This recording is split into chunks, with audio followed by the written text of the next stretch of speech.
Siguiendo con la tradición de las conferencias mensuales que se dan en esta casa desde hace muchos años, y muchas de ellas relacionadas con centenarios, acontecimientos que a veces son muy reconocibles y otras menos, y que a veces las instituciones los hacen suyos y otras no, pues desde el principio de este año consideramos que, como no podía ser de otra manera, había que hablar de Hernán Cortés. Aunque fuéramos los únicos que habláramos de Hernán Cortés en España, pero bueno, teníamos que hacerlo. Y cuando estuvimos buscando a ver quién podía dar la conferencia relativa a Hernán Cortés, pues a través de amigos comunes y de conocimientos de lo ya publicado, pues invitamos a don Iván Vélez Cipriano a que nos diera la conferencia hoy. Y le invitamos pues porque es un apasionado y un gran investigador de este tema. Ha publicado en los últimos 10 años 6 libros relacionados con el tema, ¿no? La conquista de México, el mito de Cortés, sobre la leyenda negra. Y por tanto consideramos que era la persona que más estaba al día de todos estos temas y que podía no solo contar lo que todos sabemos de Cortés, sino lo último que hay, o un poco también desmontar algunas cosas que se dicen a este y al otro lado del Atlántico sobre determinados aspectos que hay que entender en el momento. Cuando los profesionales de la historia, como yo, digo profesional de la historia porque soy profesor de historia, no por otra cosa, sino profesional en ese aspecto, tratamos y explicamos la historia da igual a los chicos de 18 que a las personas mayores, lo primero que se les dice es: no tienen ustedes que ver los hechos que contamos desde su punto de vista, sino desde el punto de vista de las personas que lo realizaron en ese momento. Por tanto, no podemos hablar de feminismo, no podemos hablar de genocidio, no podemos hablar de esas cosas porque son cosas que no existían en ese momento. Hay que intentar explicar los hechos, por qué se produjeron, qué consecuencias tuvieron, pero no etiquetarlos desde nuestro punto de vista. Si esas cosas se hubieran realizado ahora, pues le podríamos poner las etiquetas que hubiéramos querido y llevarlos a donde quisiéramos. Pero eso no es la historia. No podemos transponer 300, 500, 800 años y decir que las cosas pasaron de esta manera con esta ideología. Y bueno, Hernán Cortés está en la polémica, pero está en la historia y es una figura que hay que reivindicar como una figura histórica de la historia de España y de América, y por eso consideramos que había que dar esta conferencia, y además también se hablará de él en la semana que viene, porque es que toca, es su año, entonces ahí estamos. Y ya sin más que decir, pues doy la palabra a don Iván Vélez, que seguro que nos deleitará con sus palabras. Muchas gracias. Bueno, pues lo primero, por supuesto, agradecer la invitación a esta casa que yo no conocía, sinceramente, y uno va conociendo según va envejeciendo pues diversas instituciones, y esta pues me parece que es de lo más interesante, porque además ya he aprendido un par de cosas. He tenido contacto con descendientes del Gran Capitán, familiar también de Cortés, por dar una pinza biográfica, y no sabía yo esto del escudo. En realidad es un escudo. Muy curioso, que no tiene simbología nada, que es un remache, ¿no? Bueno, pues es una cosa que no sabía y lo agradezco. Pido disculpas por el estado en el que me presento, porque tengo un catarro. Todos los catarros son inoportunos, pero en este caso pues quizá más, y entonces pues siento tener esta voz tremendamente nasal. Y bueno, pues por ir directamente al grano, Cortés y la leyenda negra, que es más o menos el título que se me sugirió, me parece que es muy pertinente porque hoy estamos en un acto que va a reivindicar a Cortés. Nosotros no entendemos a Cortés como esa especie de monstruo que han pintado. No se trata tampoco de presentarlo como una especie de Superman de su época, sino efectivamente de contextualizarlo. Pero sí que es cierto que actos relacionados con Hernán Cortés este año va a haber pocos, o los justos, por decirlo de algún modo. Entre otras cosas porque hasta el propio ministro, José Guirao, yo le hice alguna crítica que se me pidió y casi era exigida, fue el que dio un paso atrás ante la posibilidad de pues hacer alguna exposición o algún acto conmemorativo en México, que es una nación que surge, precisamente esas ya son tesis nuestras, de la transformación del virreinato, cuyos cimientos en gran medida... Por favor, hablen más cerca del micrófono. Sí, sí. Cuyos cimientos en gran medida pues ayudó a sacar o a fraguar el propio Cortés. Entonces, creo que la negativa o la espantada que da el gobierno a la hora de hacer algo en México y en lugar de conmemorar a Cortés, pues conmemorar a los exiliados de la posguerra, que no digo que no haya motivos para hacerlo, pues denota que la leyenda negra antiespañola está asumida sobre todo y lamentablemente por parte de los españoles y en gran medida por parte de algunas élites españolas pues que fascinadas por otros mitos pues caen en este error histórico y filosófico, porque la leyenda negra a mi juicio es un problema de filosofía de la historia. ¿Y qué hace a Cortés pues un personaje negro legendario? Y lo cual redunda en su desaparición de algunos fastos, ¿no? Pues Cortés, al ser el primer gran conquistador, el conquistador victorioso, y en su quinta carta relación, si mal no recuerdo, él mismo habla de que ya ha detectado que hay émulos de sí mismo, es decir, que él se ha convertido en un canon para otros españoles, entre otros algunos de sus compañeros inmediatos, de los que pasaron con él desde Cuba al continente. Pues Cortés, al ser el canon, es el que recibe todos los ropajes negro-legendarios clásicos. Cortés sería el hombre ávido de oro, el hombre cruel, el hombre pues sediento de oro, mujeres, esclavos, riqueza, y bueno, pues eso es lo que convertiría a Cortés en un personaje tremendamente polémico. Hay que decir que estas veladuras o estos ropajes los empieza a adquirir Cortés sobre todo, pues yo publiqué un libro anteriormente a este llamado El mito de Cortés, donde analizaba la evolución del personaje, no la biografía, sino la evolución a lo largo de los siglos del personaje, y es en el 19 cuando se produce la gran crisis de este personaje histórico, porque al escribirse las historias nacionales, pues en el caso mexicano lo que se hizo o se intentó, con éxito digamos en la realidad, pero me parece que con un gran error desde el punto de vista del historiográfico, pues intentar hacer un paréntesis del periodo virreinal novohispano y conectar el México del 19 con el México prehispánico, y por lo tanto quien sobra o quien habría abierto ese paréntesis es Cortés, y eso es lo que convierte a Cortés en un personaje complicado. Pero históricamente Cortés fue considerado un héroe pues en España y en muchos otros sitios. Él se apoyó o él se miró en espejos previos, él se miró en los modelos de Alejandro, de Julio César, del propio gran capitán, y a su vez los que le sucedieron se miraron en Cortés. Hubo una especie de imitadores posteriores, porque ya digo que él acuñó ese canon. Entonces yo creo que la forma más directa y más eficaz, a mi juicio, de desmontar la leyenda negra anticortesiana es tratar de reconstruir su trayectoria que no acaba precisamente el 13 de agosto de 1521, porque hay que decir que en 1519 no hay tal conquista, no se conquista México.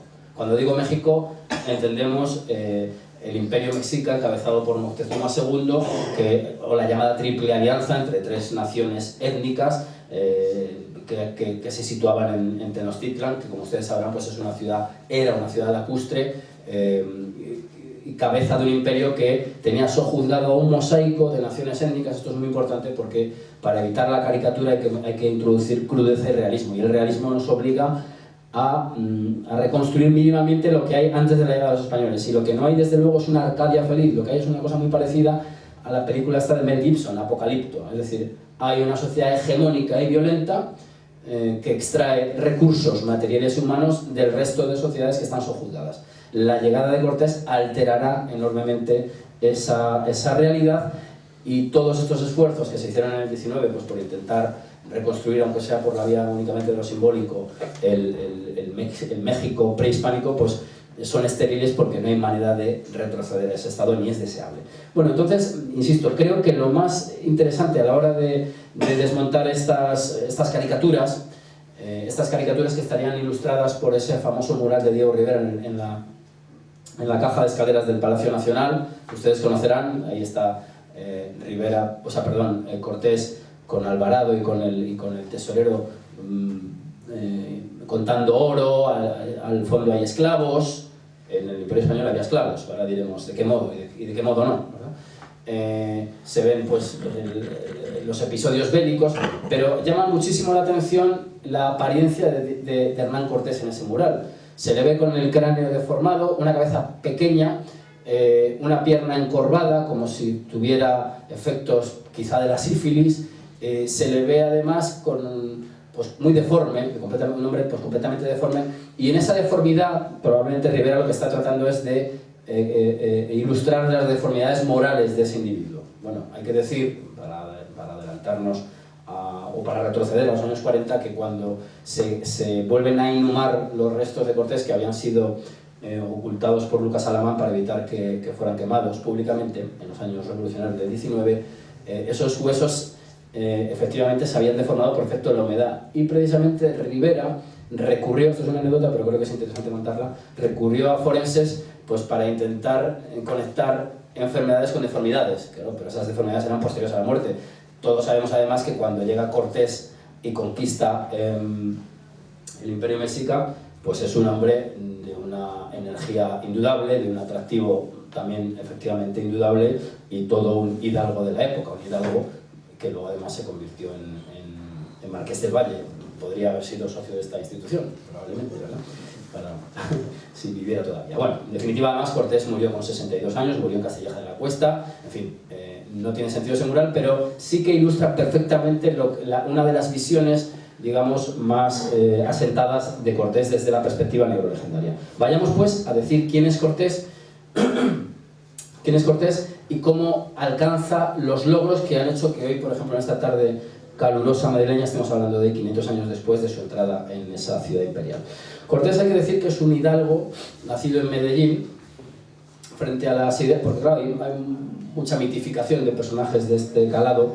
Hay una tentación enorme cuando los historiadores o algunos de ellos se acercan a los personajes históricos, y es intentar buscarle orígenes muy humildes y finales decadentes para darle esa aureola romántica, el héroe que siempre tiene necesariamente que caer y ser incomprendido por los hombres de su época. No es el caso. Yo creo que Cortés no es efectivamente un hombre riquísimo, pero los estudios de patrimonio familiar pues dan la idea pues de un hidalgo solvente, por llamarlo de alguna manera. Tenía un molino, tenía lo que tenía un hombre de su condición en aquella época, y lo que tenía también es y hay que decir que en cuanto a su muerte, pues él sí no tenía efectivo, por decirlo de algún modo, porque su riqueza estaba en la Nueva España, en el Valle de Oaxaca, pero lo que sí tenía es capacidad para adquirir, para comprometerse con créditos, porque podía avalarlos. Es decir, que tampoco murió en la pobreza, como también se puede pensar y como es deseable según ciertos cánones. Entonces, Cortés es un hidalgo y tiene una hacienda, y creo que digna, pero sobre todo lo que tiene es una red familiar muy importante que le va a servir durante toda su vida. Cuando Cortés es un jovencito, es enviado a Salamanca. He de decir, o al menos yo no tengo constancia de ello, que no se ha encontrado ningún documento que vincule a Cortés directamente con la universidad, pero sí que estaba vinculado con el marido de su tía Inés de Paz, un señor de letras que es un escribano, un letrado, perdón, que le enseña los rudimentos suficientes, vamos a dejarlo ahí, como para que Cortés salga victorioso de la que yo entiendo que es su batalla más importante, y es aquella que se desencadena en los arenales de Veracruz. Es allí donde Cortés tiene que romper con Diego Velázquez, gobernador de Cuba, y vincularse con el emperador Carlos, o con el rey Carlos I. Y esa guerra no se hace con las armas, no se hace con la espada, sino que se hace con la pluma. Y he de decir que a mí me parece que aunque Cortés pues es, insisto, un hombre muy valiente, dio siempre la cara, estuvo siempre en el frente, peleó como el que más, creo que sus mayores victorias las obtuvo con la pluma y con la palabra. Creo que la dimensión diplomática de Cortés es algo en lo que hay que insistir constantemente, esa especie de intuición que le hacía conocer enseguida la estructura de los colectivos con los cuales fue trabando contacto, las fisuras que existían en ellos y cómo aprovecharlos y seducir de alguna manera a quien debía en cada momento. Bien, pues este Cortés se forma en Salamanca, se forma en esos ambientes, en los ambientes de su tío Francisco Núñez, y finalmente acaba embarcando muy joven, 19 años, quiero recordar, hacia el archipiélago, hacia el Caribe, hacia las Antillas, hacia la Española, que es donde estaban asentados los españoles, que ya habían hecho algún tipo de incursión al continente, que ya habían descubierto el Mar del Sur, y este ya es uno de los aspectos importantes a los que hay que abordar. Cortés, poco a poco, por sus habilidades y por sus habilidades con la pluma, puesto que él trabajó en una escribanía, en la escribanía de Azúa, creo recordar, él va trabando unas grandes redes de contactos en la isla, que además tienen la ventaja de que al ir vinculadas a la palabra escrita, él tiene conocimiento documental y de mucho detalle de la situación de cada uno de ellos. Uno de ellos, Andrés de Duero, será fundamental, uno de esas amistades, a la hora de poner en marcha lo que luego acabó siendo pues, la acción victoriosa de Cortés. Y me estoy refiriendo, naturalmente, a la expedición que va a armar o va a intentar organizar Diego Velázquez de Cuéllar, que era el gobernador de Cuba. La situación era la siguiente. Tenemos en la Española a los frailes jerónimos, que son la representación de la corona en aquellas tierras. Hay que entender que estamos en estos vaivenes entre Cisneros y el obispo de Burgos, Fonseca, y hay pues unos tira y afloja continuos, y la representación del poder político en aquellas islas corre a cargo de los jerónimos. Mientras tanto, en Cuba se ha hecho una conquista de la isla. Tenemos a Diego Velázquez de Cuéllar, que cuenta con una red muy importante también de contactos por la vía familiar, pero por la vía también territorial. Es muy interesante también el estudio de los conquistadores vinculados a sus comarcas, por decirlo de algún modo. Si uno estudia a la gente más cercana a Cortés, descubrirá que casi todos ellos son o bien parientes, que es la palabra más utilizada, o bien gente de los alrededores de Don Benito, Medellín, etc. Nada raro, desde luego, nada raro.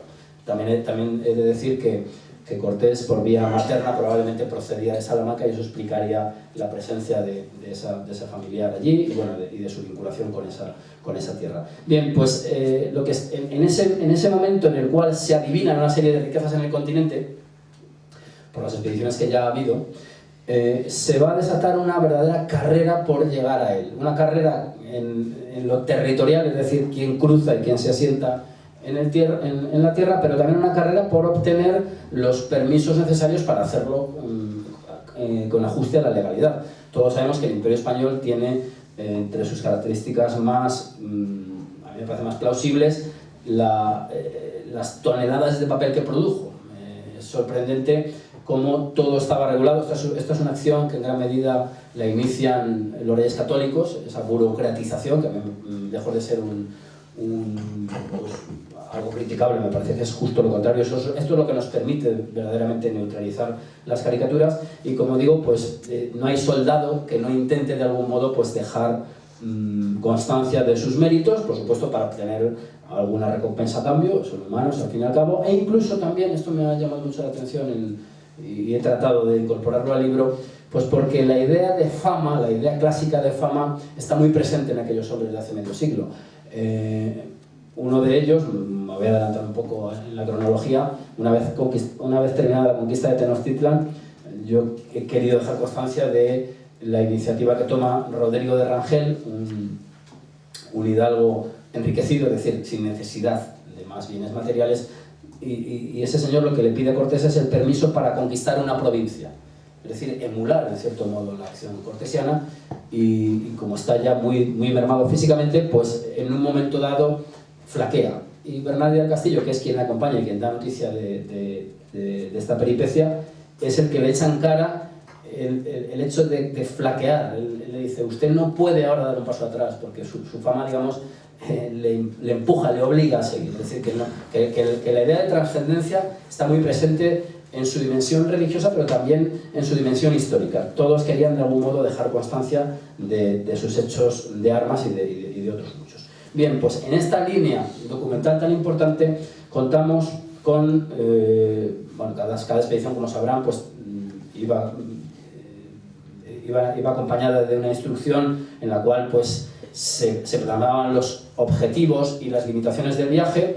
Iba acompañada también de gentes de religión, e iba acompañada de oficiales reales cuyo cometido era pues ver que se cumplían los objetivos de cada expedición y además recaudar el quinto real. El 20% de los beneficios era para la corona. Este es el sistema inicial que hubo en la conquista, a la cual siguió la llamada pacificación, que también es en la cual también Cortés pues, tuvo gran importancia. Bueno, pues en esta instrucción se dejan claros los objetivos.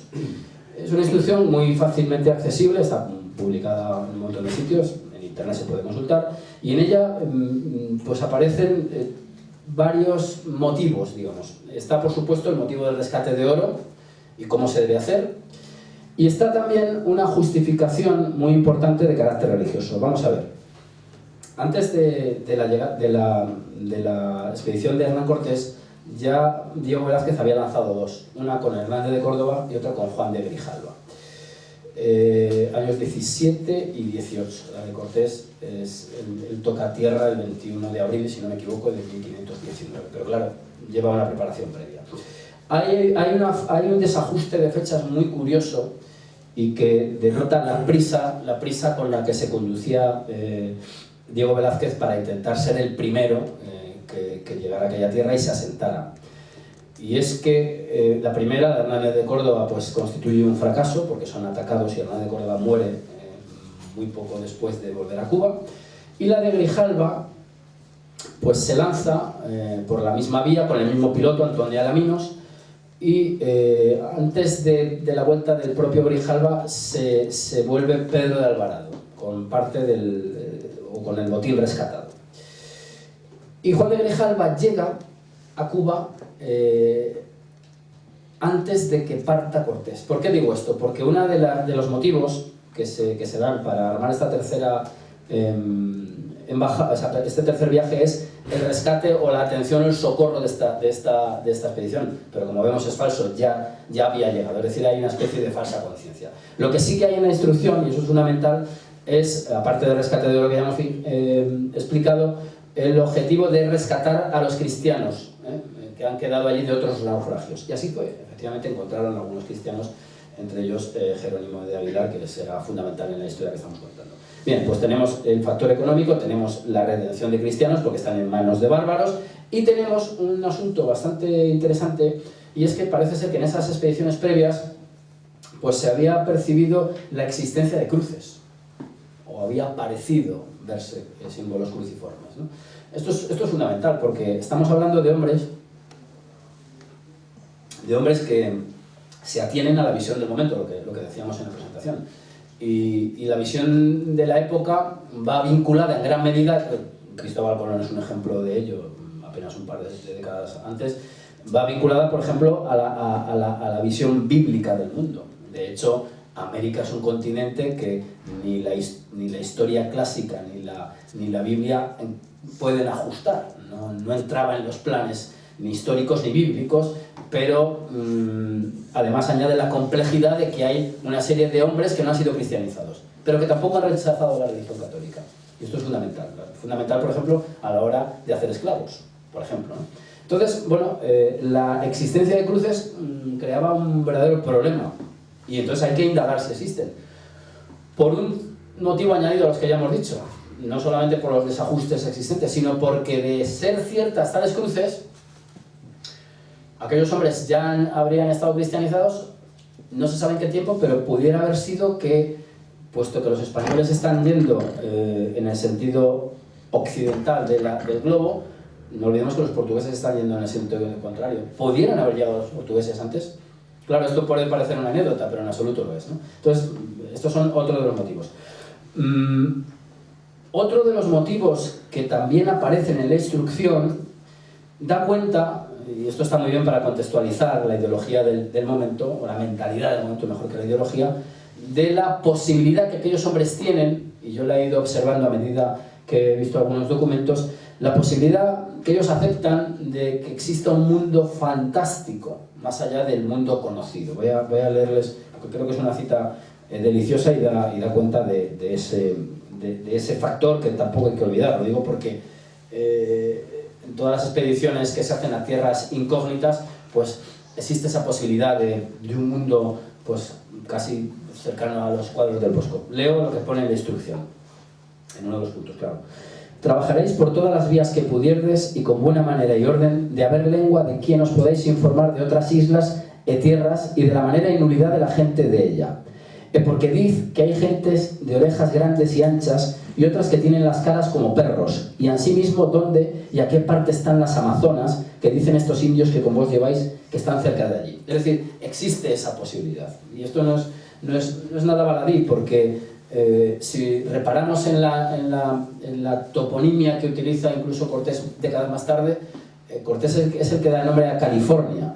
Y California es bueno, pues es un nombre procedente de un libro de caballería, Las Sergas de Esplandián.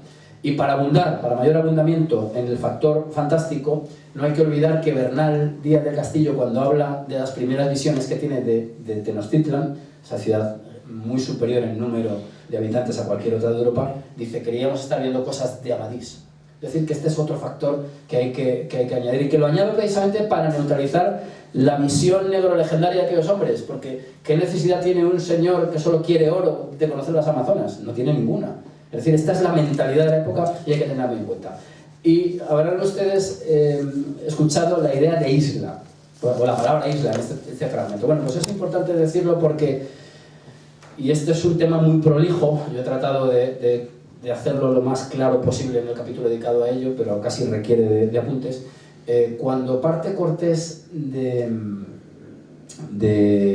Cuba, hablan constantemente de la isla de Uluacán o Yucatán. Todavía hay dudas de si Yucatán es una península o es una isla, cosa lógica si uno ve el mapa, si uno va recorriendo, la posibilidad de que sea una isla y que la dejemos atrás existe.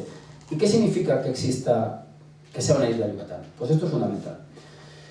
Este año se está conmemorando el aniversario del inicio de la expedición de Magallanes, que lo que está buscando es esa ruta hispana contraria a la portuguesa y atenida al Tratado de Tordesillas. Bien, pues si, esto es fundamental, si desde Cuba la tierra que tenemos delante es una isla, ello permite ir al Mar del Sur.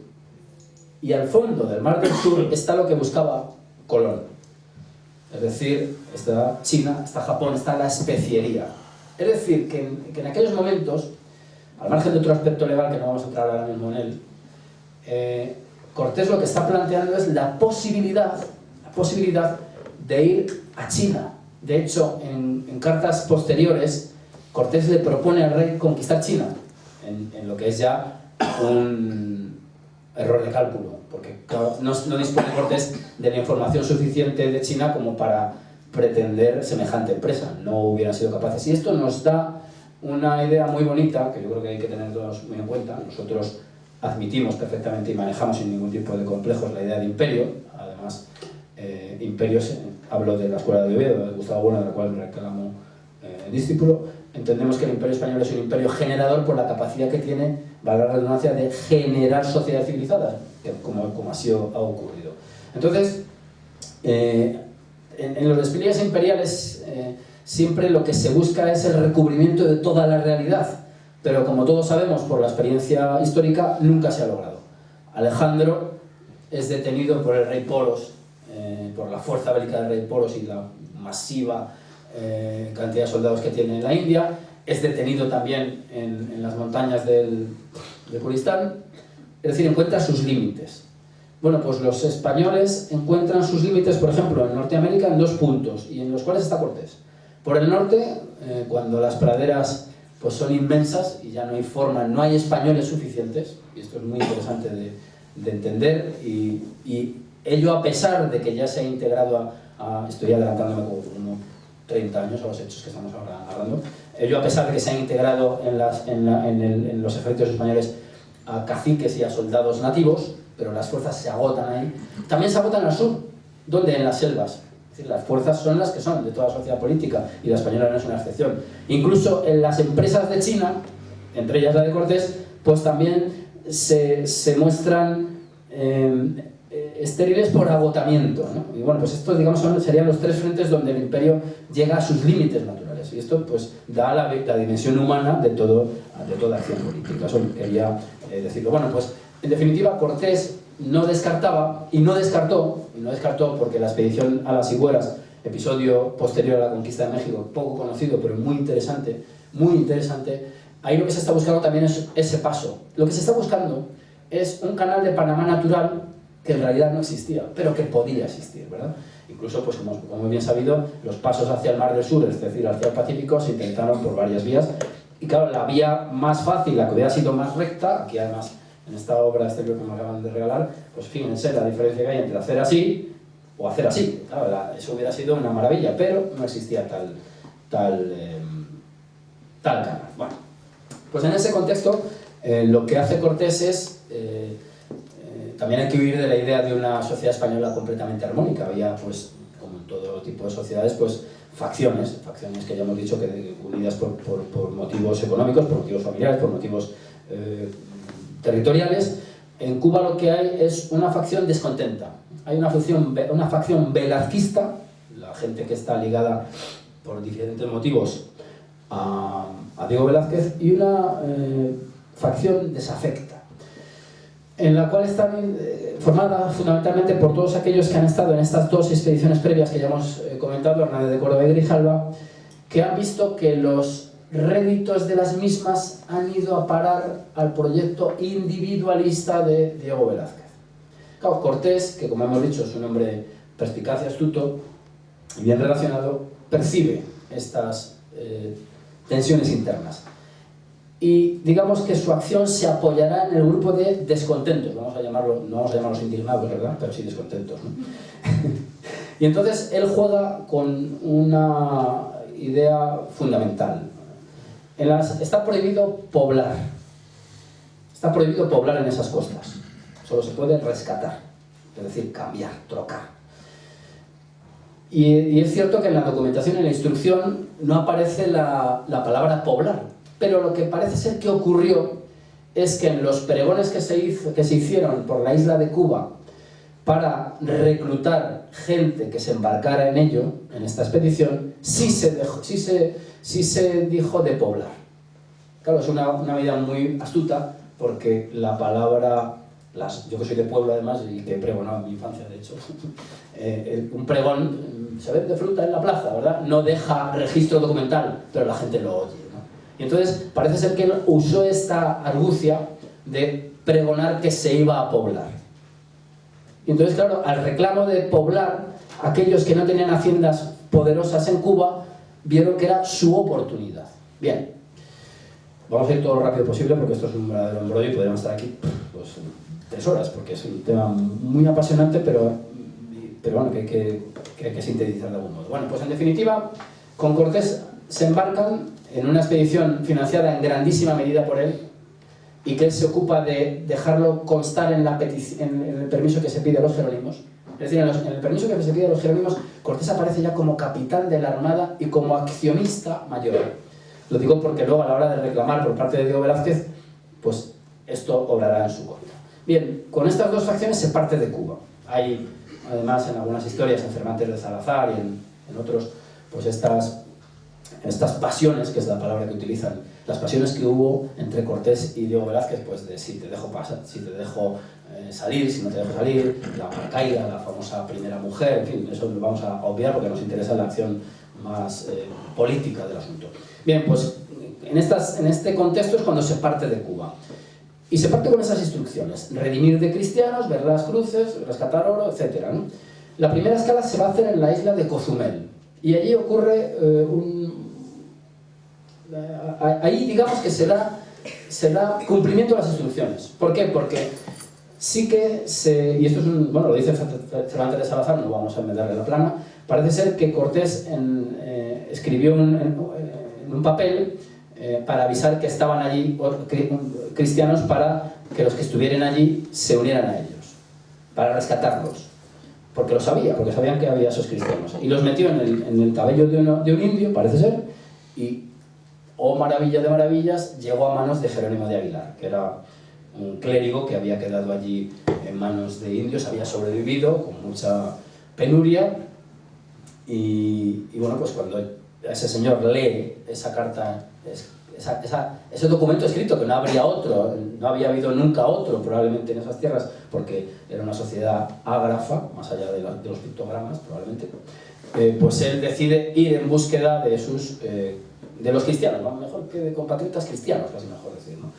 Hay otro señor en la isla que es Gonzalo Guerrero, que ya se había casado con una india que era ya una especie de cacique, que murió, por cierto, combatiendo a los españoles años después. Y él trata también de que Gonzalo Guerrero vuelva con los cristianos. Pero Gonzalo Guerrero rehúsa la invitación, dice que tiene mujer, que tiene 2 hijos muy bonicos, literalmente dice así la crónica, y que tiene, esto es un asunto que a mí me ha llamado mucho la atención, la cara labrada. Es decir, que tendría pues las cicatrices de aquella tribu, ¿no? Y claro, aquí yo que creo que hay que intentar interpretar, porque estamos haciendo filosofía de la historia, lógicamente, en la medida de nuestras posibilidades, me parece a mí que, ya que hemos hablado del canon que acuña Cortés, un Cortés que además es hijo del canon cristiano de la época, canon sobre canon, yo creo que la negación que hace Gonzalo Guerrero de vuelta al mundo civilizado cristiano es porque él se ha salido del canon. Él ya no es reinsertable en esa sociedad probablemente. Por eso quizá hable de lo de la cara labrada. No es una cuestión puramente cosmética, sino de que él ha entrado ya pues, en un mundo de idolatría. Es decir, se ha salido completamente del orden cristiano al cual pertenecían los castellanos, los españoles en definitiva, ¿no? Bueno, pues en definitiva, quien sí que acaba volviendo en una escena muy bonita, ¿no? Diciendo Sevilla, Virgen María, en fin, todas estas palabras, digamos, fetiche del momento, es Jerónimo de Aguilar, que será una figura importante porque Jerónimo de Aguilar, que sabe hablar español, sabe hablar maya. Cortés había llevado a 2 intérpretes también, Julianillo y Menchorejo, pero bueno, Jerónimo de Aguilar se convierte en una de sus lenguas, o intérprete. Bien, pues una vez se ha estado en Cozumel, se ha redimido a cristianos, no se han hallado esas cruces, se ha rescatado el oro que hubiere. Si nos damos cuenta, Cortés ha cumplido con las instrucciones y sigue adelante. Sigue adelante por las mismas rutas, con el mismo piloto que había navegado anteriormente Grijalva y Hernández de Córdoba. Y van buscando un fondeadero. Hay que decir que ya en las instrucciones hay noticias de un monte blanco, es decir, que de algún modo había ya una noción de que más allá de la costa había una cordillera.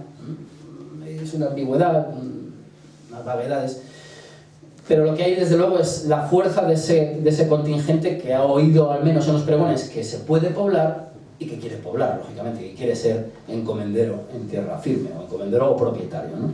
Bueno, pues una vez se llega a la tierra firme, empieza la discordia que existen entre las 2 facciones que hemos visto, la velasquista y la insatisfecha, ¿no? Y es ahí donde empieza a construirse el Cortés que acabará conquistando Tenochtitlan y el Imperio Mexica. ¿Por qué? Porque enseguida tiene las primeras escaramuzas con los totonacas, en los cuales vence, lógicamente, vence sobre todo pues, por sus capacidades tácticas, más que por su número. Hay que pensar que estamos hablando de 500 y pico españoles, las cifras oscilan, pero bueno, un contingente muy pequeñito, 16 caballos, algunas piezas de artillería, pero lo que gana, sin duda, aparte de que no gana el número sino el ánimo, como decía Cortés, bueno, lo que gana es más bien las nociones estratégicas que tienen a la hora de combatir contra unos guerreros que lo hacen en bloques compactos. Con Cortés iba gente que había estado en las guerras de Italia, iba digamos, la élite militar del momento, ¿no? Había gente que había estado con el gran capitán, por cierto, ahora que me acuerdo, ¿no? Y en definitiva, en las primeras escaramuzas aparece el elemento providencialista lógico también de la mentalidad de la época. Aparece en Centla un caballo blanco, según se dice en las crónicas, y que Bernal con su socarronería dice pero yo no lo pude ver porque yo soy muy pecador, como dicen, yo no me merecía esa visión. Bueno, pero en esos primeros compases del asentamiento español, lo que aparece es uno de los mayores tesoros que tuvo Hernán Cortés. Tras esas victorias, lo que se le entregan es un conjunto de 20 indígenas, esclavas. Hay que decir que las sociedades prehispánicas eran fuertemente esclavistas. La española también lo era, ¿eh? En Sevilla, en las gradas de la Catedral de Sevilla, se vendían esclavos negros o musulmanes. La justificación es de carácter religioso, ¿eh? Esto es fundamental decirlo. Y cuando acabe, me adelanto, de otro salto, cuando acabe la conquista, perdón, en plena conquista, en plena ofensiva final hacia Tenochtitlan, Cortés y los españoles hacen esclavos y los hierran. Les ponen aquí una letra con un hierro candente, la letra G. La letra G es la inicial de una palabra justificatoria de la esclavitud de quien ha renegado de la religión cristiana. Guerra. G de guerra. Son prisioneros de guerra que guerrean precisamente desde posiciones idolátricas. Y por eso sí que se hacen esclavos en ese otro contexto, pero no inicialmente. Es decir, las esclavas que recibe Hernán Cortés son, por decirlo de algún modo, legales. Son legalmente esclavas. Es decir, hay una sociedad que nos traspasa esta propiedad. Es una caricatura lo que estoy haciendo, pero bueno, para que se nos entienda. Pero es que entre esas esclavas está Malinchín, la Malinche, Doña Marina. ¿Y por qué es importante Doña Marina? Pues porque ya hemos dicho que tenemos a Jerónimo de Aguilar, que sabe hablar maya y sabe hablar español, pero es que esta mujer, joven, muy joven, que fue entregada a Portocarrero, luego fue amante de Cortés, fue madre de Martín Cortés el Mestizo, al cual se le dio el hábito de Santiago, al cual se le educó en la corte española, al cual, según pone Cortés en una carta, él ya sabemos que se casó con una mujer de la nobleza española, Juana de Zúñiga, y en una de las cartas, hablando de Cortés el Mestizo, dice: no le quiero menos que el que tuve con la marquesa, para que se vea un poco también la dimensión humana del personaje, ¿verdad? Bueno, pues esa mujer, Doña Marina, sabía hablar náhuatl, que era la lengua franca, digamos, del Imperio Mexica, y maya. Es decir, que entre Jerónimo de Aguilar y Doña Marina, lo que obtiene Cortés es la doble traducción que le permite hablar con los enviados que aparecen en el primer momento de Moctezuma. Moctezuma tenía una red tributaria y de espionaje potentísima, que además le llevaba, en algunos momentos, pues le llevaron enseguida, me estoy enredando a lo mejor mucho, ¿no? Un poquito. Bueno, es que son temas que vamos, acabaremos conquistando México, ya lo garantizo. Bueno, en definitiva, Moctezuma tenía una red muy importante de calpiches, que se llamaba, claro, si alguien sabe náhuatl que me disculpe, yo sé quién pronuncia estos nombres, lo siento, perdón. Gente que era dedicada a supervisar la tributación, unos grandes señores, y una serie de pintores que le trajeron enseguida ilustraciones de quiénes eran aquellos hombres que habían llegado allí. He de hacer una aclaración inmediata. Yo creo que la idea de que Cortés es confundido con Quetzalcóatl no se sostiene. O sea, la idea de que es el dios barbado blanco que llega para recuperar su trono y que por lo tanto aquello es un paseo militar, en absoluto lo es. Puede haber un poquito de confusión, pero enseguida Cortés demuestra ser un humano más de carne y hueso, rechaza los sacrificios humanos, es decir, no encaja, me parece que no encaja, y no encaja tampoco, no se le hace justicia con esto a Moctezuma, porque Moctezuma no tenía un pelo de tonto, era un hombre en el cual estaban, y esto es también muy importante decirlo, ¿no? Estaban unidos el poder religioso y el político, cosa que no ocurría ya en las sociedades cristianas del momento, aun cuando se buscara, aunque se acusara a Carlos I de césaropapista, ¿no? Bueno, pero en realidad no era el Papa. Es decir, podía tener mucho poder sobre el papado, pero por decirlo gráficamente, Carlos I no daba la misa. Mientras Moctezuma sí estaba en las ceremonias de sacrificio de los templos.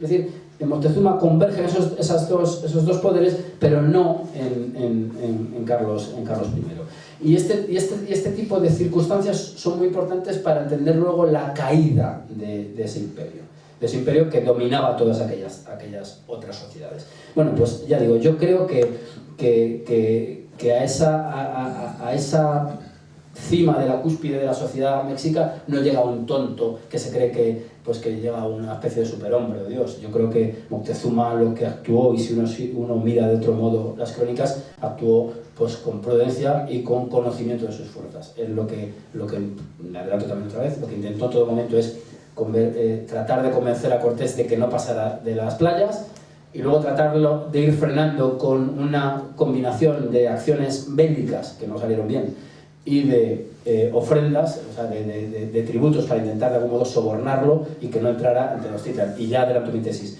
Y la entrada fastuosa el 8 de noviembre de 1519, que debería celebrarse, por cierto, Cortés la hace, bueno, pues recibido como un gran señor. A mi juicio, lo que está haciendo ahí Moctezuma es dejarle que entre, y como no ha podido vencerle fuera, en tierra abierta, intentar aniquilarlo dentro de esa ciudad que, como bien saben, estaba conectada con unas calzadas con puentes levadizos. Podía ser, como dijo Bernal, red y garlito de los españoles, es decir, una trampa. Además, el propio Bernal dice que cuando entraban, a pesar de la emoción que les causó la entrada en Tenochtitlan, dice que sentían miedo, y dice: ¿qué hombres, más o menos de memoria, no me lo sé, más o menos dice algo así, qué hombres hubo que tal atrevimiento tuviesen? Claro, y el atrevimiento es porque saben que se enfrentan a la posibilidad de ser masacrados. Bueno, pues esa es mi visión de Moctezuma. Y bueno, pues los emisarios que le envían le van probando de algún modo, van indagando al respecto de quién es, de a quién sirve, y desde luego no me parece que la idea de que estén fascinados por la vuelta de Quetzalcóatl sea la que explique todo ello. Eso es un comentario al margen. Sigamos con la cronología de los hechos. Bien, pues como hemos dicho, en esas playas lo que es la facción descontenta le exige a Cortés poblar, es decir, fundar un cabildo. Y así es, se funda un cabildo. Y se funda un cabildo con las mismas instituciones que se hubieran formado pues en mi Cuenca natal, por ejemplo, ¿no? Lo mismo. Yo más de una vez he comparado el cabildo de Veracruz con el primer ayuntamiento que parece ser que en España fue en Brañosera. Pues Veracruz sería una especie de nueva Brañosera, dentro de lo que luego se fue Nueva España, porque además las instituciones son las mismas. De hecho, antes que se ha hablado de escudos, en cuanto se funda la Ciudad de México ya plenamente cristiana, y Tlaxcala y todas estas ciudades, enseguida piden a la corte escudo de armas, inmediatamente, claro, es una exigencia, y piden incluso maceros, y lo dicen, pedimos maceros como en Castilla, ¿ya? Es que son las instituciones de la época. Entonces, en esos arenales, que debemos entender que lo primero que hay son unas chozas, se empiezan a cavar unos cimientos, se coloca una picota, es decir, se incorporan todas las instituciones del momento ya ensayadas durante la Reconquista. Uno de los modelos clásicos de la ciudad hispanoamericana es la Santa Fe de los Reyes Católicos. Es una ciudad hecha a soga y cordel, con unos referentes clásicos que nos remitirían a Hipódamo de Mileto, en fin, bueno, pues este tipo de arquitectura y de urbanismo del momento, ¿no? Claro, pero no todos están dispuestos a fundar un cabildo para el cual no hay permiso. Hay un cabildo donde hay unos regidores, unos procuradores, que son los que se eligen para dar cuenta de ello al rey, todavía rey, al rey Carlos, y a la reina Juana, por cierto, a los dos, en esta situación tan extraña en la que está viviendo Castilla en ese momento. Y la facción descontenta se amotina. Cortés lo corta, para la redundancia, por métodos expeditivos, cortándole un pie, por ejemplo, a uno de los implicados en la conjura, y es cuando decide barrenar y echar al través los barcos que no quemar. La idea mítica que hablábamos al principio de los mitos, la idea de quemar las naves es falsa, como ustedes sabrán. Esa es una veladura clásica que se le arroja a Cortés de manera retrospectiva por parte de Francisco Cervantes de Salazar, cuando durante el momento funerario a Carlos I, bueno, ya Carlos V si se quiere, pero vamos a decir el primero, que son los españoles, se le quiere dar a todo un aire clásico, porque estamos hablando de la muerte del César, del nuevo César Carlos, ¿no? Y entonces es cuando a Cortés eso lo estudié en el otro libro, se le compara con el griego Agatocles, que parece ser que sí que había quemado las naves, y quema de naves había habido en otros episodios, ¿no? Pero lo que ocurre en Veracruz no es un quemado de naves, por más que la idea popular pues así lo sostenga, sino que lo que hace Cortés es inutilizarlas, dejar dos. En una de ellas van los procuradores con toda la documentación en la cual hay una petición de los vecinos, ya se utiliza la categoría vecino, a un cabildo. En tal precariedad son los mismos, en 500 personas se ha montado un cabildo, y hay unos vecinos que le piden a sus representantes que hablen con el rey. ¿Con qué motivo? Pues para cortar amarras con el gobernador de Cuba, precisamente con Diego Velázquez, por su particularismo, voy a leer rápidamente algunos de los motivos que se les ponen, ¿no? En la petición que se le hace a su majestad, se dice que a Diego de Velázquez no se le hiciera merced de le encargar ni proveer cosa ninguna en estas partes, las nuevas tierras, ni le hacer merced de ella, y así por el daño y perjuicio que todos de estas partes recibiríamos, es decir, el daño que sería al común de vecinos. El común de vecinos todavía existe en algunos sitios de España,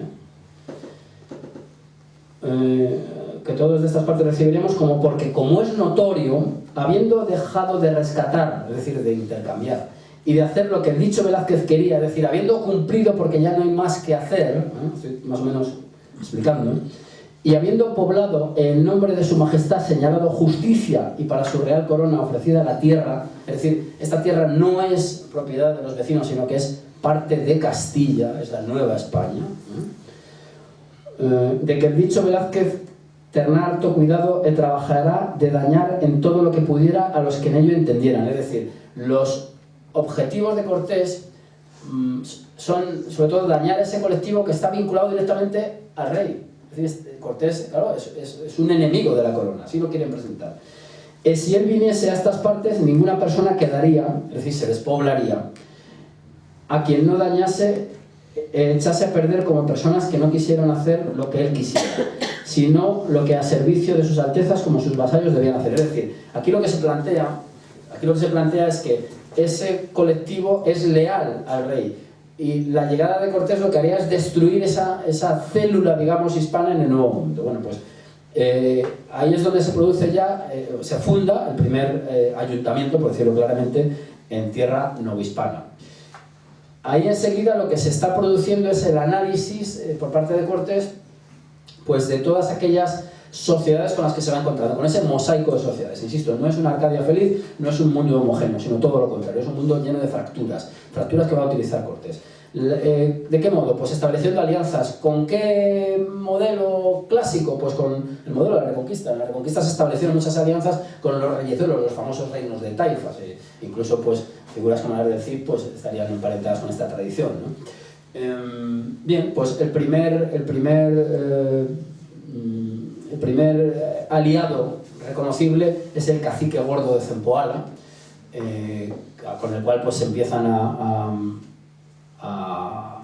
dialogar a través de este doble método que hemos dicho de traducción. Y el cacique gordo, gordo claro, porque estaba gordo, es decir, es muy el temblón, me parece que le llaman también, porque le temblaban las carnes y no se podía ni desplazar por lo pesado que estaba. Y es él el que le indica y le da una información esencial. Le dice que debe ir a Tlaxcala. ¿Tlaxcala qué es? Tlaxcala es una especie de pequeño estado sojuzgado por los mexicas, y con el cual guerreaban de manera ritual, pero no tan ritual. Es decir, lo que había era una especie de lucha constante entre mexicas y tlaxcaltecas, pero de momento, salvo algún pequeño revés que parece ser que hubo, quienes seguían manteniendo la hegemonía eran los mexicas. ¿Qué extraían los mexicas de los tlaxcaltecas? Pues extraían recursos materiales y extraían vidas humanas para ser sacrificadas en el altar del dios tutelar de los mexicas, el dios de la guerra, llevaba un arco, Huitzilopochtli. En las crónicas los españoles tuvieron el gusto de llamarle Huitzilobos para facilitar la pronunciación. Bueno, pues ya saben la ceremonia cuál era. Se sube al desdichado, se le agarra por parte de 4 sacerdotes, uno de cada, 2 de los brazos, 2 de los pies, se le clava un puñal de sílex en el tórax y se extrae el corazón y se echa en un brasero, luego se descuartiza el cadáver y se arroja por las escaleras, salvo algunas partes muy importantes para gente muy distinguida, ¿no? Esto horrorizó a los españoles hasta tal punto que de nuevo es Bernal quien mejor lo ilustra. Cuando después de la noche triste algunos españoles son sacrificados, él dice en una escena muy conmovedora, cuando habla de que los españoles dice, vimos como nuestros compañeros los aserraban por los pechos y sacaban sus corazones que bullían, es decir, que latían todavía. Es una imagen verdaderamente sobrecogedora. Bien, pues los tlaxcaltecas proveían de este tipo de de material al templo, material humano, pero además eran una especie de, algunos eran aficionados al boxeo, imagino, de sparring de los mexicanos. Eran pues unas fuerzas con las cuales se entrenaba el belicoso pueblo mexica. Hasta el punto que cuando a Moctezuma se le tiene preso, le llegan a preguntar, bueno, ¿y usted, gran señor? Porque acá a Moctezuma siempre se le trata como un gran señor. Otra cuestión que es muy importante subrayar. Los españoles mantienen digamos, se ven en la estructura mexica, es decir, el que es señor y se le trata como tal frente al que es vasallo. Es decir, a Moctezuma no se le trata igual que a los vasallos de Moctezuma, se le trata en relación a su condición, como es lógico y normal en aquella época. Eso que es un gran señor. Y de hecho, además, el linaje de Moctezuma existe. Uno de ellos fundó la Guardia Civil, para más abundamiento, ¿no? Bueno, pues la pregunta que se le hace a Moctezuma en su antecesor Tiberio es, bueno, ¿y cómo es que usted no acabó con la nación tlaxcalteca? Y la respuesta de Moctezuma es que, de algún modo, los tlaxcaltecas le servían para entrenar sus tropas. Esa era una de las justificaciones para mantenerlos oprimidos, pero no aniquilados. Bueno, vamos a ir avanzando en la conquista. Entonces Cortés se dirige por consejo del cacique Gordo a Tlaxcala. Y en Tlaxcala se producen una serie de escaramuzas. Tlaxcala tenía 3 grupos sociales, los tlaxcaltecas propiamente dicho, y sobre todo los otomíes. Hay otro que no me acuerdo, que eran una especie de individuos ya en estado de verdadero salvajismo, no me acuerdo ahora mismo de la palabra exacta. Y lo que se produce son una especie de, bueno, una serie de escaramuzas con Xicotencatl el joven, hijo de uno de los caciques, Xicotencatl el viejo, un hombre que ya estaba ciego al parecer, y el impulsivo joven trató de acabar con aquellos visitantes y tenía toda la razón para hacerlo. ¿Por qué? Porque resulta que con aquellos barbudos venían soldados, o guerreros mejor dicho, zempoaltecas. Y claro, lo inmediato por parte de un tlaxcalteca es decir, bueno, si los zempoaltecas son vasallos de Moctezuma y estos vienen con zempoaltecas, lo inmediato es pensar que es una ofensiva dirigida también por Moctezuma. Entonces tiene lógica, o sea, tampoco es extraño. Lo que pasa es que continuamente fracasa. ¿Por qué? Porque, por lo que estamos diciendo, pues porque los 16 caballos permitían romper esas filas de guerreros y bueno, pues luego pues, con las maniobras y con la artillería también, pues se desbarataba la ofensiva tlaxcalteca. Incluso intentó un ataque nocturno, todo salió mal y finalmente en una escena pues un poco violenta, pues es desautorizado completamente Xicotencatl el joven y el consejo de sabios, pues de algún modo decide que es más favorable para Tlaxcala aliarse con esos señores, puesto que se ha demostrado que no son aliados de los mexicas, porque, bueno, por motivos que en el libro es que si no, no acabaremos nunca, ¿no? Y es donde se establece la gran alianza hispana. Es decir, Cortés tiene este número de soldados que hemos dicho, irá creciendo porque desde las Antillas siguen llegando expediciones que hábilmente Cortés incorpora a su hueste. Estoy pensando en las de Francisco de Garay, por ejemplo. Claro, porque aquellos españoles, muchos de ellos en busca de fortuna, ven que la fortuna puede caer si estás al lado de Cortés y se va engrosando esa cifra de españoles. Pero lo que sí que es cierto es que la fuerza bélica y numérica se la da Tlaxcala a Cortés. Bueno, y una vez están en Tlaxcala, él sigue con su propósito de entrar a Tenochtitlan. La siguiente escala es Cholula. Le aconsejan que vaya a Cholula, o lo atraen hacia Cholula. Cholula es una ciudad sagrada, un centro ceremonial de peregrinación, y era también, esta sí que era aliada de Tenochtitlan. Entonces, cuando llegan los españoles a Cholula, con los tlaxcaltecas ya incorporados, empiezan a haber unos signos muy inquietantes. Empiezan a ver que las mujeres y los niños han sido evacuados, que hay zanjas en las calles, zanjas con estacas para, como dice Bernal, mancar los caballos, es decir, para que los caballos se se hirieran y utilizarlos, y que hay un ejército en los aledaños mexica. Es muy astuto Moctezuma porque nunca llega a entrar en combate con los españoles. Siempre deja que sean otros los que se enfrentan. Y entonces Cortés, ante estas situaciones tan inquietantes, hay también una explicación romántica, y es que en uno de los paseos por la ciudad, doña Marina es llamada por una anciana que le dice que quiere casarla con su hija porque los españoles van a ser aniquilados. No sé si será cierto, bueno, pueden ser complementarias, pero las inquietantes señales que percibe Cortés hacen que él concentre a la nobleza cholulteca en los patios del templo, de los templos de la ciudad, y es allí donde hace un baño de sangre. Un baño de sangre que aquí ya habría un componente o material para la leyenda negra que hace que Bartolomé de las Casas dijera que Cortés fue un nuevo Herodes. Claro, en la visión beatífica de las Casas, que considera que aquellos son pues, unos mansos corderos, como dijo en la brevísima, que es un error garrafal porque se demuestra que luego cuando se le dejó a Bartolomé de las Casas poner en práctica sus proyectos de cristianización, pues se demostró que de mansos corderos nada, sino todo lo contrario, más bien lobos. Los lobos crudelísimos fueron aquellos indígenas de Verapaz que se comieron literalmente a los misioneros españoles. Bueno, eso es un apunte que sirve para darle otra pincelada y para conectarlo con la leyenda negra. Bien, hay que decir que lo que está claro es que esta masacre que se hace, este golpe preventivo, que Cortés lo explica así como tal, día antes de ser golpeado o algo así más o menos dice, produce una gran conmoción en la capital. Y está claro que ahí Moctezuma, yo estoy convencido, se desengaña y tiene claro, valga la redundancia, de que tiene o frenarlo con ofrendas, como lo intentó, con tesoros, colocarse como vasallo, como tributario del rey español, o dejarle entrar, que es lo que finalmente se hace.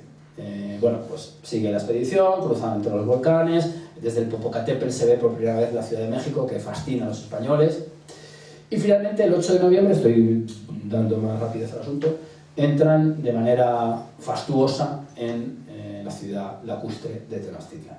Hay que imaginar pues, cómo por esa calzada avanzan los españoles en buen orden. Cortés siempre insiste en el buen orden, es decir, en una marcha que ofrezca todos los atributos de lo que son la caballería y la infantería, es decir, una disposición muy clara en son de guerra, pero también con el simbolismo de quién es quién, quién ocupa qué puesto en cada momento, ¿no? Y lo mismo ocurre con Moctezuma. Moctezuma aparece después de varios señores, Cuauhtémoc entre ellos, creo recordar, y aparece al fondo de la calzada pues casi como una especie de paso de Semana Santa. Era una especie de semidios, no se le podía mirar a la cara, no podía tocar la tierra, en fin, bueno, esas cortes. Era un hombre extraordinariamente ceremonioso, como los mexicas en general, que es una forma también de establecer distancias con el populacho, si se quiere. Y finalmente entran los españoles en Moctezuma, en Tenochtitlan. Entran y son aposentados en el palacio de Axayacatl. Pero ahí, como en las crónicas, lo complicado de estas crónicas es que los tiempos no siempre se ajustan, ¿no? Pero bueno, ahí parece ser que se conoce la noticia de que los españoles que han quedado en la Villa Rica de Veracruz, Escalante y algunos hombres enfermos y mayores que quedaron allí, bueno, y también porque era ya una población española, han sido atacados. Es decir, que Moctezuma, el ingenuo Moctezuma, que no es tal, ha atacado la retaguardia de los españoles. Es decir, encaja perfectamente con la idea de que lo que está haciendo es una trampa. Se mete todo el ejército en esta ciudad que puede ser una trampa y se les corta la retirada de su conexión con Cuba. Esa es mi interpretación. Bueno, pues esto lo saben los españoles, que inmediatamente proceden a la captura de Moctezuma. Y esto crea también una enorme conmoción porque ya hemos hablado de quién era Moctezuma, que era un poder político religioso en una sola persona. Bueno, durante 6 meses aproximadamente hay una vida cortesana muy llamativa, casi muy teatral, ¿no? Pues Moctezuma es un preso, un cautivo, una especie de escudo humano que protege a los españoles, pero claro, él se mueve, juega a diversos juegos como de mesa con los españoles, hace sus apuestas, van de caza, va a ver a unas amigas que tienen por allí, imagínense cuáles. Y ocurre algo muy curioso, y es que Cortés manda que se hagan, esto es un tema poco conocido yo creo, que manda que se construyan 2 bergantines dentro de la laguna. Son los bergantines que Bernal dice que fascinan tanto a Moctezuma porque se da cuenta que son mucho más veloces que las canoas y tal. Allí lo que había era canoas a base de tracción humana, ¿no? con remo. Claro, y esto tiene velas, entonces pues hacen una especie de exhibición. Claro, la primera lectura quizá ingenua que uno puede hacer es, pues esto lo hacen los españoles como para impresionar al emperador. Pero no. Esos 2 bergantines para lo que sirven es para poder salir de la ciudad, prescindiendo de las calzadas que, como saben, tienen puentes levadizos y pueden quedar inutilizadas. Es decir, Cortés en todo momento toma sus cautelas y sabe que tiene que disponer de posibilidades de huir de un sitio muy peligroso como es esa ciudad. Bien. Bueno, pues mientras tanto, Diego Velázquez no se ha quedado quieto, ha obtenido el cargo de adelantado y envía a Pánfilo de Narváez a neutralizar al que considera rebelde, Hernán Cortés. Cortés ya sabemos que había mandado los tesoros y las cartas, donde al emperador, ya emperador, pues se le dice que son sus leales vasallos y que, bueno, pues aquella es una tierra que debe incorporarse a la corona. Sí, pero Pánfilo de Narváez llega con 1000 y pico españoles, con una fuerza muy superior a la cortesiana, y esas noticias llegan a la capital. Hay un asunto anecdótico, pero no me resisto a omitirlo, a no contarlo, perdón. Y es que en esa vida cortesana extraña, en esos diálogos, Moctezuma le dice, bueno, ¿y cómo siendo españoles? Claro, porque la idea que puede tener Moctezuma es que es una sociedad completamente homogénea con un rey. ¿Cómo siendo españoles vienen a por ti? Y es curioso, que no se enteren los del PNV, por cierto. Y le dice, es que Pánfilo de Narváez es vizcaíno, habla otra lengua, es decir, como diciendo, ay, es de otra facción. Es una cosa muy rara, la verdad que me llamó la atención y es digna de volver a ella. Pero bueno, en definitiva, Cortés de algún modo disimula, él le dice, pues igual que a ti te pasa con nuestras caltecas, porque hay pequeña diferencia, pero somos todos uno, ¿no? Cortés lo que hace es salir de la ciudad, y va reuniendo con él a todos aquellos capitanes que había ido mandando, porque Cortés evidentemente en esos 6 meses no se está quieto, ya está indagando al respecto de las minas que pudieran existir, y entonces él reúne a todos sus capitanes, Gonzalo de Sandoval, que es una figura muy destacada en la conquista, un segundo Cortés que pudo haber sido si no hubiera muerto en su regreso a España en 1527, creo recordar, y se dirige hacia la costa. Mientras tanto, es curioso, para que se vea el carácter institucional del Imperio Español, Pánfilo de Narváez está haciendo casi lo mismo que Cortés.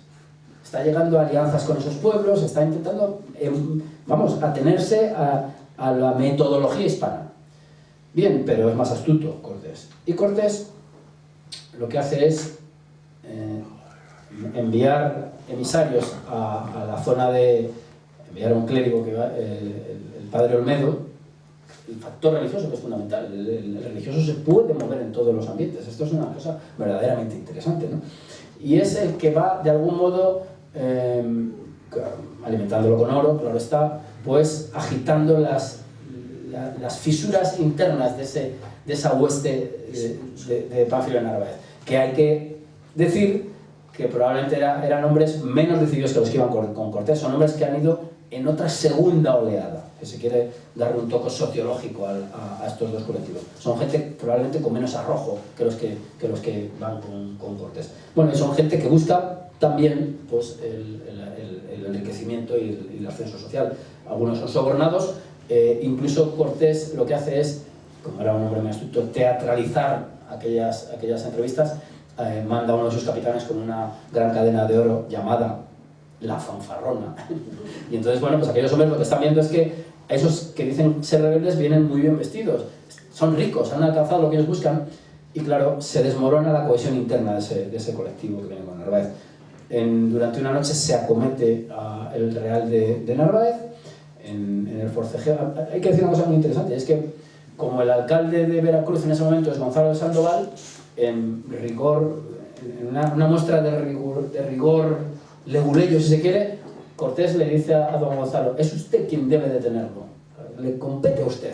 Y al final es cierto que lo acaban haciendo prisionero a Narváez, le costó un ojo, por cierto, en la refriega perdió un ojo, Y después, ya con la cosa más calmada, ya una vez cautivo, le dijo don Pánfilo: tenga usted mucho lo que ha hecho hoy aquí, como diciendo, vencerme a mí. Y Cortés le dijo algo así, dice: de las cosas que he hecho en esta Nueva España, esta acaso sea una de las que menor mérito tenga. Bueno, pues cosas de españoles de la época, ¿verdad?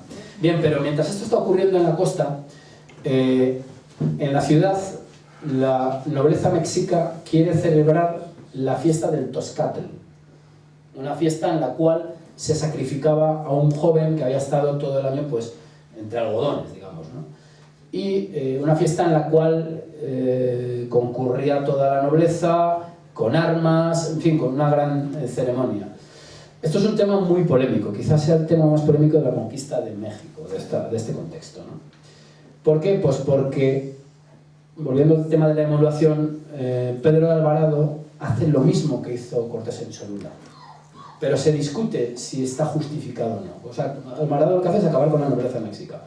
Vamos a decirlo, vamos a intentar analizarlo. ¿Lo hacen por quedarse con el oro, como algunos groseramente han afirmado? Yo creo que no. No, ellos ya tienen el poder, no necesitan hacerlo. Yo creo que Alvarado lo que hace es eso, intentar hacer una especie de Cholula II que no sale tan bien, quizá porque la escala de la ciudad es muy superior. Así pues, cuando vuelve Cortés a esa ciudad, después de haber incorporado a los españoles que han venido con Narváez, ya no es recibido entre vítores y con muchas canoas viendo cómo vienen esos señores tan extraños, ¿no? Sino que entra en una ciudad en silencio y entra en un palacio que está completamente asediado y que han hundido algunas paredes y que han intentado prender fuego, ¿no? Es decir, todo ha cambiado radicalmente. Y el último recurso es tratar de que Moctezuma apacigüe a sus vasallos. Pero claro, Moctezuma ha perdido poder en sus 6 meses, ¿no? Moctezuma sube a la azotea, muy bien sabido, y es considerado una especie de traidor y lo matan, al parecer, sus propios vasallos de una pedrada, ¿no? También hay quien dice que se dejó morir, bueno, o entra en una depresión, no se sabe, pero lo cierto es que Moctezuma muere. Y entonces los españoles deciden que tienen que huir, hay que decirlo claramente. Y es lo que ocurre en la Noche Triste, ¿eh? Entonces, en la Noche Triste, lo que se hace es construir un puente portátil para, en esas cortaduras de la calzada, en los pasos que hay para que puedan ir las canoas, colocarlo, que pase la tropa, avanzar, colocarlo, que pase la tropa y, bueno, salir de la ciudad de noche. Pero, como ustedes saben, pues son descubiertos y se produce una gran masacre esa noche.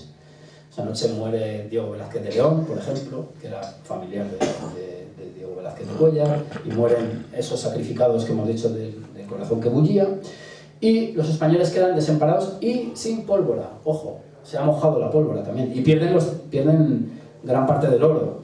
Dicen que los que más murieron fueron los que venían con Pánfilo Narváez, que se lastraron con el oro, porque Cortés dijo: coged lo que queráis, y el propio oro hizo de lastre y los hundió en la laguna y fueron masacrados en el Templo Mayor. Bien, en la huida, que se hizo además por una ruta desconocida, por la parte norte del lago, hay que saber que Cortés la entrada la había hecho siempre por el sur. Pues guiados por las caltecas, se produce otro momento trascendental, que es la famosa batalla de Otumba. Moctezuma ha caído, el que está como tlatoani o caudillo es Cuitláhuac, y envía a su general, por decirlo de algún modo, a acabar con los españoles. Están en Otumba, en una gran ladera, y dicen las crónicas que la ladera blanqueaba por las túnicas mexicas, y entonces ahí Cortés, que es un fino observador, sabe que tiene unas fuerzas muy mermadas, sabe que no tiene pólvora, es decir, se gana sin ningún disparo esa batalla, y lo que hace es lo que hizo Alejandro en Gaugamela con Darío. Y claro, si no quiere paralelismos, pues bueno, pues los tiranos y los hombres justos, ¿no? Estas son interpretaciones para todos los gustos, ¿no? Pero Cortés lo que hace es lanzar un ataque al corazón de esa tropa, acabar, no él, sino otro español, Juan de Salamanca, me parece que se llamaba, y en cuanto coge el estandarte de ese señor que dirigía toda la operación, se derrumba toda la estructura bélica mexica y consigue salvarse. Es la batalla de Otumba, muy estudiada, que hasta en la Academia Militar Soviética hasta hace poco no sé si se seguirá estudiando. Bien, ahora hay un momento trascendental. ¿Qué hacen esos españoles? Están golpeados por la Noche Triste y por todo eso. Pues van a Tlaxcala. y los tlaxcaltecas, que podían haber aniquilado en ese momento a los españoles, no, mantienen la alianza, se siguen leales. Y esa es la clave, esa es una de las claves. Porque en Tlaxcala se reponen los españoles, adiestran, Cortés pone a los españoles a que les enseñe a guerrear a esos guerreros que tenían unas formas tácticas y técnicas inferiores a los españoles, y se prepara la ofensiva final. Vamos a acabar conquistando en un ratito, y ahí se produce además una cosa fascinante. Cortés lo que quiere es hacer, puesto que es tan peligrosa la lucha en las calzadas, es una ofensiva anfibia. ¿Cómo lo hace? Pues porque como con él va Martín López, un carpintero de Ribera, es decir, un armador, le pide que confeccione 13 bergantines. Y esos bergantines los hacen cogiendo los restos, o las plantillas, o las cuadernas que hay de las naves barrenadas, que no quemadas, y con carpinteros tlaxcaltecas confeccionan todas las piezas de 13 bergantines. Ojo, atención. Y cogen todo todas las cuerdas y velas y todo lo que se pudiera, ¿no? Y entonces, en una larguísima hilera, esas piezas son transportadas a hombros de los indígenas tlaxcaltecas hasta un astillero que se abre en el lago Texcoco, en la orilla. Y allí las ensamblan, como si fuera un mueble de Ikea, las ensamblan. Y lo impresionante es que flotan y funcionan, o sea, es que me parece impresionante. Yo siempre digo, si hay un productor cinematográfico, esta es una escena clave de esa película, ¿no? Como esos, imaginemos varios 10 kilómetros quizá, de hombres llevando piezas y que luego son capaces de que, bueno, rescatando la clavazón, es decir, un encaje de bolillos, ¿no? Y esas embarcaciones son las que Cortés dispone de 3 columnas, ataca por 3 puntos el corazón de la ciudad, y los bergantines lo que hacen es ir paralelamente a la calzada. ¿Para qué? Pues para frenar el hostigamiento de las canoas. Es una cosa impresionante. Cierto es que los mexicas también clavan estacas en el fondo de la laguna para intentar que encallen. Eso es una cosa impresionante. Y ahí se da pues una ofensiva final que es mucho más dificultosa de lo que esperaba Cortés. Cortés quería, y lo dice, haberle entregado al emperador una ciudad tan fastuosa como Tenochtitlan, pero se dio cuenta que tenía que ir calle por calle, hundiendo casa por casa, porque no había forma de tomar la ciudad, y porque lo que avanzaban por el día lo perdían por la noche. En fin, es un lío, un embrollo, ¿verdad? Bien, hay un factor fundamental que irrumpe en ese momento. Con la expedición de Pánfilo de Narváez, según las crónicas, qué casualidad, venía un negro infectado de viruela. No sabemos si es verdad, pero bueno, se le echa la culpa a él. Bueno, lo que está claro es que vino una epidemia, y esa epidemia fue un factor también que favoreció la conquista, pero hay que decir que no la explica. ¿Por qué digo esto? Pues porque efectivamente aquellos señores, aquellas sociedades no disponían de las defensas biológicas contra ese virus, pero yo me pregunto, ¿acaso los tlaxcaltecas sí disponían de ellas? Pues no. Es decir, aquello afectó a los organismos más débiles, tanto de los aliados como de los enemigos. Pero ¿por qué ataca más a los mexicas? Pues por una razón, creo yo que puede sostenerse. Es un colectivo que se va quedando en una isla sin víveres, en un verdadero confinamiento, y ahí la transmisión de enfermedades se aceleró enormemente, y eso es lo que explica pues esa gran mortandad. Hay que decir, por otra parte, frente a el delirio negro legendario de que aquello fue una guerra bacteriológica, no tiene sentido decirlo, epidemias de este tipo las hubo ya en pleno virreinato, y no creo que los españoles tuvieran interés en exterminar a la población nativa, pero bueno, como estas groserías se escuchan, pues hay que salir al paso de ellas, ¿no? Bien, Cortés incluso pide varias veces la paz, se niega ya Cuauhtémoc, no Cuitláhuac, que había muerto precisamente de enfermedad. Cuauhtémoc es el gran héroe, ya saben, a posteriori, claro. Pero Cuauhtémoc no se entrega y combate hasta el final. En un momento dado, y esto es muy interesante, Cortés ya le pide que deje salir a las mujeres y los niños, que deje salir, en términos actuales, a la población civil. Y dice Cortés, y esto es muy interesante también para acercarnos al personaje, le dice algo así como: no había corazón que no se quebrantase al ver a aquellas personas, pues imaginemos las famélicas, pues casi como saliendo de un campo de exterminio, podemos imaginarla, porque cuando entran a finalmente tomar la ciudad, dicen que se habían comido hasta las raíces, o sea, por la hambruna a la que estaban sometidos. Bueno, finalmente el 13 de agosto de 1521, Cuauhtémoc se introduce en una canoa y trata de huir, así dicen las crónicas, y es capturado. Ese día cae Tenochtitlan. Y ese día, pues, habría mucho más que discutir, pero bueno, hemos acabado de conquistar México. Podríamos dejarlo aquí, pero no me resisto a hacer un apunte mínimo.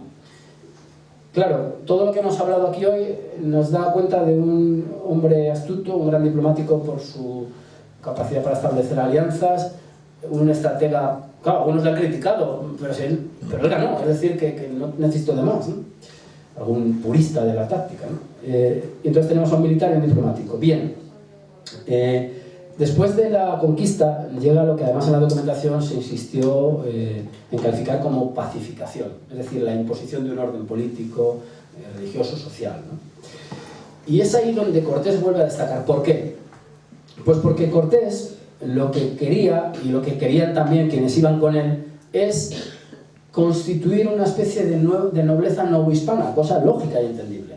Pero claro, a la corona eso le inquietaba mucho. Y le inquietó, y ya nos saldríamos de esta conferencia, sería otra. Con Antonio de Mendoza hubo un caso muy grave.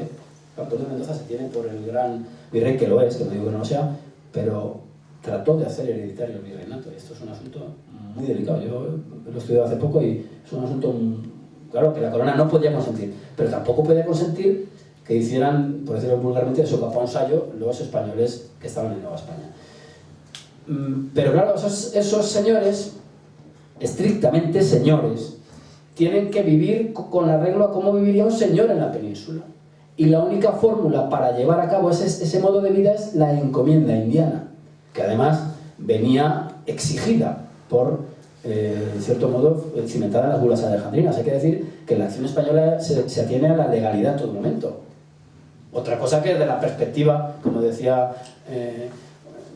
José María al principio, actual, pues nos puede chirriar todo. Claro, no eran ecológicos, ni sostenibles, ni feministas, claro, no, porque no pueden serlo. Lo que sí que eran coherentes con la visión de la época y con los mandatos incluso del papado, que era cristianizar a aquellos señores. Y bueno, y por otra parte, pues la acción de Cortés es la que en gran medida ofrece el material de campo a Juan Ginés de Sepúlveda para establecer los límites de la acción hispana en América.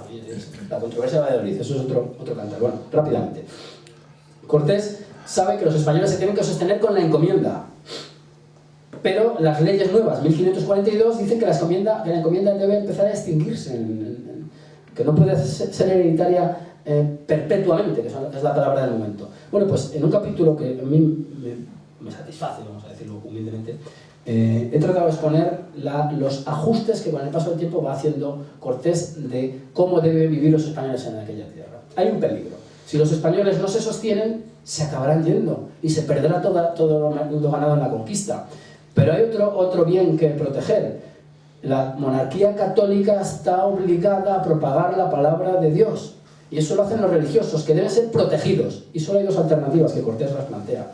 Una, o la corona asume la seguridad, es decir, manda un ejército, cosa impensable, o los encomenderos, aparte de ocuparse de darle el pasto espiritual, digamos, a los indígenas, tienen que proteger a aquellos hombres de religión que van desarmados y que se mueven por una sociedad que en absoluto es la de los mansos corderos que decía Bartolomé de las Casas.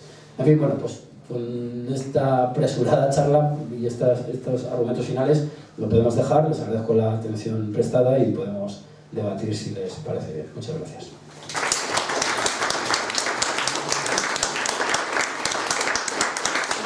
Muy bien, pues muchas gracias por la interesante conferencia que nos ha tenido a todos realmente ensimismados, ¿no? Ahora, si alguno quiere hacer alguna pregunta, preguntar algo. Hola, buenas tardes a todos. Me llamo Enrique Fernández de Córdoba. Tengo un curioso paralelismo con Iván, al que felicito por el gran dominio que nos ha demostrado sobre el tema.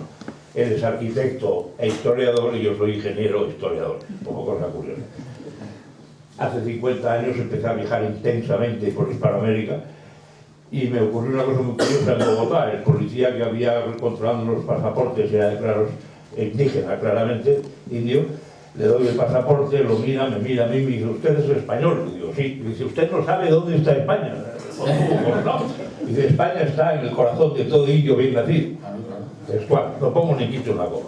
Caramba, aquello me impresionó. Y entonces, después he cruzado el charco, como decíamos entonces, 60 y tantas veces, me he recorrido todo el continente varias veces, y de cada país compré libros de historiadores, biografías, novelas, de autores de allá. Y entonces he escrito un libro con las notas de los dichos historiadores, mexicanos, peruanos, colombianos, ecuatorianos, argentinos, en el que digo la leyenda negra revocada, refutada por historiadores hispanoamericanos. O sea, ¿qué va a decir usted español? No, perdón, eso lo hizo un chileno, no, eso lo hizo un argentino. Bueno, pues ahí el que se nos ha costado siempre, llegaron una serie de barbudos sedientos de sangre que con la superioridad mataron a todos los hombres, violaron a todas las mujeres y se trajeron todo el oro. Bueno, pues yo digo ahí que la conquista fue básica primero, que todo lo que se hizo allí fueron los antepasados de los hispanoamericanos de hoy, ante todo y sobre todo, no los nuestros, los de allá. Segundo, que la guerra de la conquista fue básicamente una guerra civil entre indios, fomentada por escasísimos españoles, como ha contado muy bien Iván, que la violación, que la mujer india fue uno de los principalísimos apoyos de la conquista. Colaboraron muchísimo, gracias a ella se hizo la conquista, según dicen los historiadores de allá. Que la superioridad de las armas, ¿no? Que tampoco era tanta.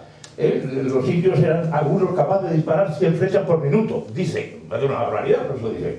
Imaginen ustedes el arcabuz que tenían entonces. Había que coger una bolita, meter la bolita, pegar dos lanzazos y luego tener la pólvora, pegar un tiro y 10.000 indios encima con la... A ver, superioridad más bien poca. Y luego el oro no fue tanto. Realmente no fue tanto el oro. Y eso es lo que digo ahí. Y entonces, pues, me ha satisfecho mucho venir a escuchar, enfocado específicamente en la Corte, lo que básicamente digo directamente. Y nada, muchas gracias. No, una cosa con respecto a la pólvora, por ejemplo.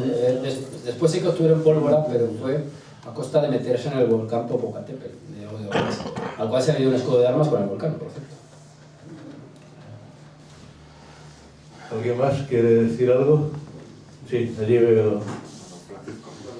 En realidad, la leyenda negra Un micrófono ahí,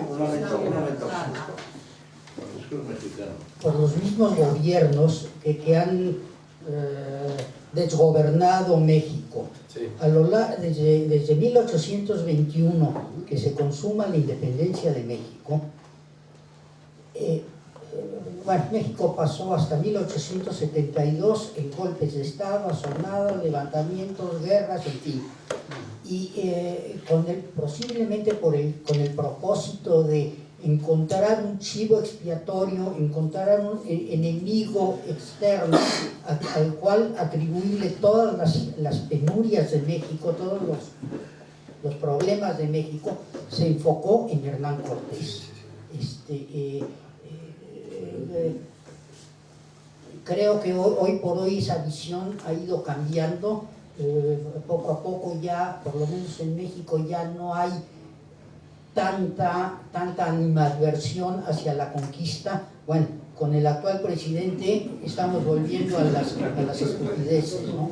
Pero desde López Portillo para acá, hace 20 y tantos años, ha cambiado un poco esa visión. Sí, bueno, totalmente de acuerdo. Y además yo he leído bastante a historiadores mexicanos, precisamente por eso, a Miralles, a Lucas Alamán, a José Luis Martínez, y son pues historiadores que, incluso Enrique Krauze, ¿no? Actualmente son perfectamente compatibles con esa visión que yo ofrezco. O sea que estoy totalmente de acuerdo. Me parece que en el terreno académico la cosa está mucho más aclarada que en el terreno popular, pero bueno, ese es el problema habitual que hay con respecto a la historia.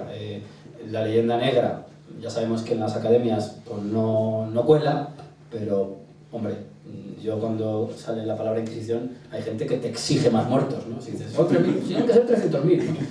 Quiero decir que la distancia que hay a veces entre entre el público más o menos conocedor de las fuentes y la visión popular, pues es enorme. Y ahí sí que, claro, la responsabilidad de los estados. Los estados deberían tomarse como una prioridad, pues, aclarar estas cosas, porque tienen luego una repercusión en la vida real del momento y de la actualidad mucho más grande de lo que os parece. Esto no son cosas puramente especulativas, que las manifestaciones de AMLO, que me parecen un disparate absoluto, pues no favorecen el entendimiento entre las dos naciones hermanas, como son España y México. Y bueno, pues los efectos pueden ser indeseados, pero vamos, estoy totalmente de acuerdo en que la demonización de Hernán Cortés se produjo a partir de Iturbide en adelante.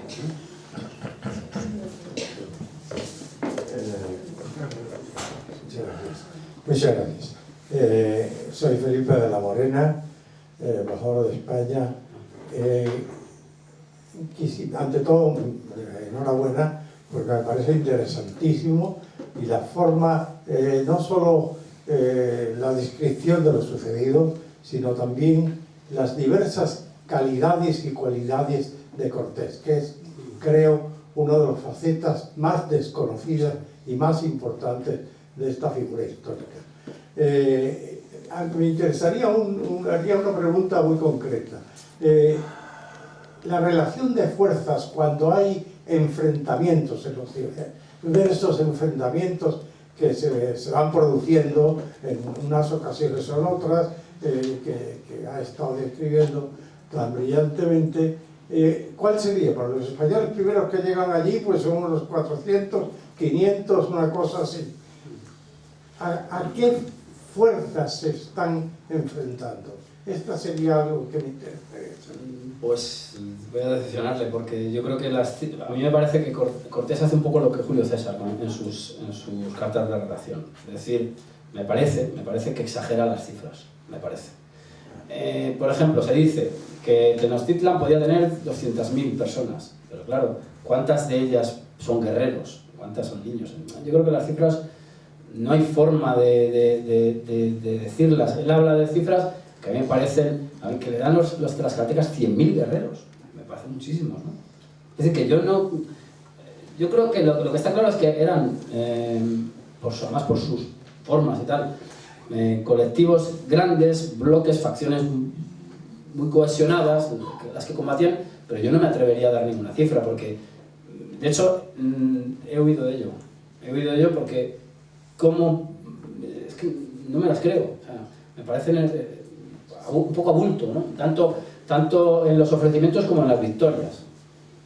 Me parece que no, yo no tengo ninguna fuente no conozco ninguna fuente que pueda determinar, y de hecho además esto va también relacionado con la idea de genocidio, cuando se dice los españoles exterminaron a tantas personas. Bueno, es que esas estimaciones son discutibilísimas. Todos sabemos que por ejemplo, incluso en la península, es una península muy despoblada, la península ibérica en aquel momento. Es decir, estamos hablando de magnitudes muy pequeñas, ¿no? Y entonces en el Valle de México, ¿cuánta gente vivía? Pues, insisto, no es un tema que yo haya tratado, lo siento, no lo sé. Muy bien, muchas gracias. ¿Alguien más? Una última intervención, si alguno quiere, y si no, pasamos a disfrutar de un vino y seguimos charlando. Muy bien, pues muchas gracias.